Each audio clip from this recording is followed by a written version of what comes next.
સંખેડા તાલુકાના વાસણા વસાહતના 3 થી 15 જેટલા મકાનોમાં નલ સે જલ યોજનામાં નળ હોવા છતાં પાણી ન આવતા શ્રમજીવી પરિવારોએ ગ્રામ પંચાયતમાં અને સરપંચોને અનેકવાર રજૂઆત કરવા છતાં પાણી ન આવતા આજે પાણી આપોના સૂત્રોચ્ચાર કરી વિરોધ નોંધાવ્યો।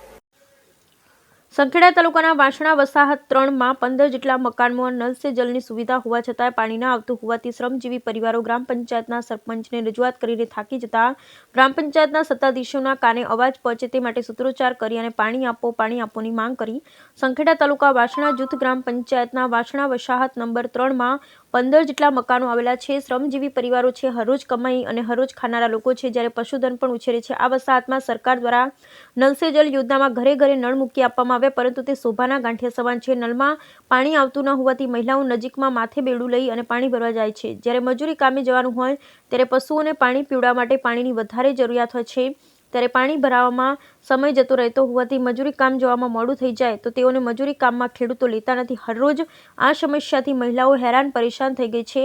નજીકમાં જ ફિલ્ટર પાણીની ટાંકી લાખો લીટરની છે અને અન્ય વિસ્તાર અને ગામડાઓમાં આનું પાણી પહોંચાડવામાં આવે છે, જ્યારે 100 મીટરના અંતરમાં આ ટાંકીનું પાણી આ પરિવારોને મળતું નથી, જેને લઈ શ્રમજીવી પરિવારોએ અનેકવાર ગ્રામ પંચાયતના સત્તાધીશોને રજૂઆત કરી હતી, પરંતુ ગ્રામ પંચાયતના સત્તાધીશો પાઇપલાઇનની કામગીરી ના કરાવતા હાલ લોકોને પાણી ફિલ્ટરવાળું મળતું નથી, જેના કારણે લઈને લોકો રોષે ભરાયેલા છે। શ્રમજીવી પરિવારના લોકો ભેગા થઈ ગ્રામ પંચાયતના સત્તાધીશોના કાને અવાજ પહોંચે તે રીતેના સૂત્રોચ્ચાર કરી અને પાણીની માંગ કરી હતી। જ્યારે આદિવાસી વિસ્તારમાં સરકારે કરોડો રૂપિયાની પાણીની સુવિધા માટે ફાળવે છે, પરંતુ તેમાં પાણી પુરવઠા વિભાગ અને ગ્રામ પંચાયતના સત્તાધીશો વચ્ચે તાલમેલ ન હોવાથી નાની કામગીરી કરવામાં આવતી નથી, જેનો ભોગ લોકો બને છે। હાલ તો શિયાળાની સિઝન છે એટલે પાણીની જરૂરિયાત ઓછી છે, જ્યારે ગરમીની સિઝનમાં પાણીની માંગ વધી જાય ત્યારે લોકોને મુશ્કેલી ન પડે તે માટે પાણી પુરવઠા બોર્ડે આવી નાની ખામીઓ દૂર કરી પ્રજાને પાણી મળે તેવી વ્યવસ્થા ઊભી કરવી જોઈએ। જ્યારે વાસણા વસાહત નંબર 3ના લોકોએ આગામી દિવસોમાં પાણીની સમસ્યા દૂર કરવામાં નહીં આવે તો રોડ ચક્કાજામ કરવાની ચીમકી ઉચ્ચારી છે। Bureau report Rehan Patel, Chhota Udepur.